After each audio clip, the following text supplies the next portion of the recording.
Alors, bonjour à tous, à toutes. Comme je vous l'ai promis, voici une présentation de Colette. J'espère et je pense que vous avez été émus par son interprétation de la bohème. Alors, Colette, on va parler de toi maintenant, si tu veux bien. Oui. Raconte-nous ton parcours musical, comment en es venue à interpréter des chansons aussi difficiles, aussi pleines d'identité, fortes en identité qu'Edith Piaf ou Alors, Aznavour. oui, bah, là, j'ai commencé à chanter, j'avais 6 ans.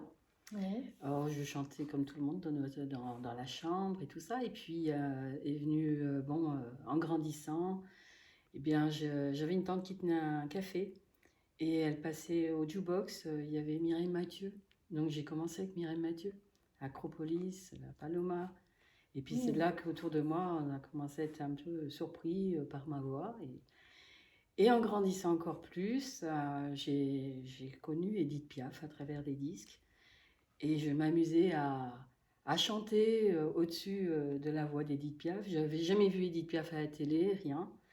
Et je m'amusais à faire des mimiques, à faire un petit peu comme une vedette, là, avec ma brosse et tout, voilà, comme une Tu t'es chanteuse, prise au jeu en fait. Tu es complètement. devenu le personnage, tu as incarné le personnage. Ouais, Et c'est sans vrai que tu lui l'avoir vu. ressembles d'ailleurs quand on Ouais. te regarde et quand on t'écoute chanter Mm. les chansons d'Edith Piaf. Effectivement, on retrouve vraiment la Ouais. personnalité, la présence d'Edith Piaf. Je voyais que à travers ses pochettes de disques qui Oui. étaient Edith Piaf et puis j'ai adoré ses chansons quoi. Laquelle plus précisément, plus particulièrement, que tu vas nous interpréter d'ailleurs après celle-ci?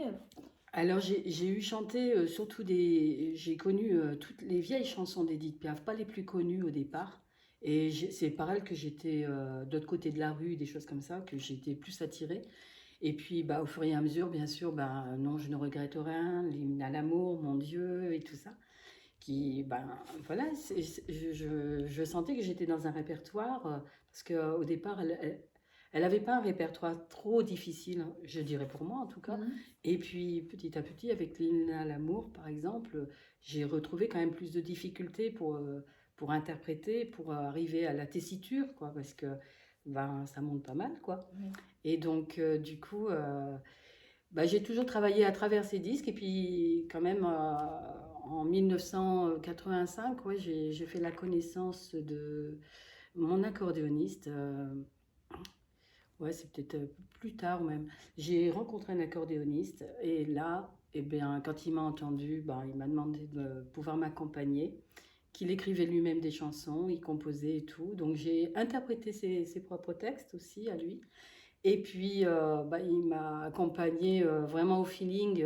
Voilà, c'est elle que j'avais envie de chanter et c'est ce qui me plaisait. Et Oui. puis voilà, après, on a tous les deux, on a fait de la scène, des maisons de retraite et autres. Voilà. D'accord, donc tu as plusieurs répertoires. Tu as Edith Piaf, là c'était une chanson d'Aznavour, hein, La Bohème, vous l'avez reconnue. Et Barbara, tu me disais Oui, aussi Barbara, j'adore Barbara, un peu de Juliette Gréco aussi. Juliette Gréco. Donc Oui, plutôt des voix graves, hein, des voix oui. basses. Ok, très bien. Et du Jacques Brel, Et parce du que Jacques Brel voilà, aussi. j'adore interpréter Jacques Brel aussi. Et D'accord. voilà, et j'ai fait un spectacle de Jacques Brel. Alors c'est vrai que tu as une capacité incroyable. Enfin, je le dis en tant que professeur de chant, c'est elle descend très bas, mais elle peut monter très haut. Et d'ailleurs, mon accompagnement, hein, Colette, c'est un accompagnement dans la subtilité. La justesse, elle est là. C'est simplement travailler sur les passages de voix, donc dans la voix de gorge, passer à la voix de poitrine à la voix de tête. C'est dans ces moments-là que je vais pouvoir l'accompagner. Mais c'est vraiment très très subtil en fait, parce que elle travaille avec beaucoup de justesse dès le début de la chanson. Ben, j'espère que vous avez apprécié cette présentation de Colette. Il y en aura d'autres. Alors, c'est au prochain épisode. Et puis, ben, vous pouvez vous abonner à ma chaîne YouTube. Et je vous en remercie. À bientôt. Merci Viviane. Merci Colette. Merci Merci beaucoup. beaucoup.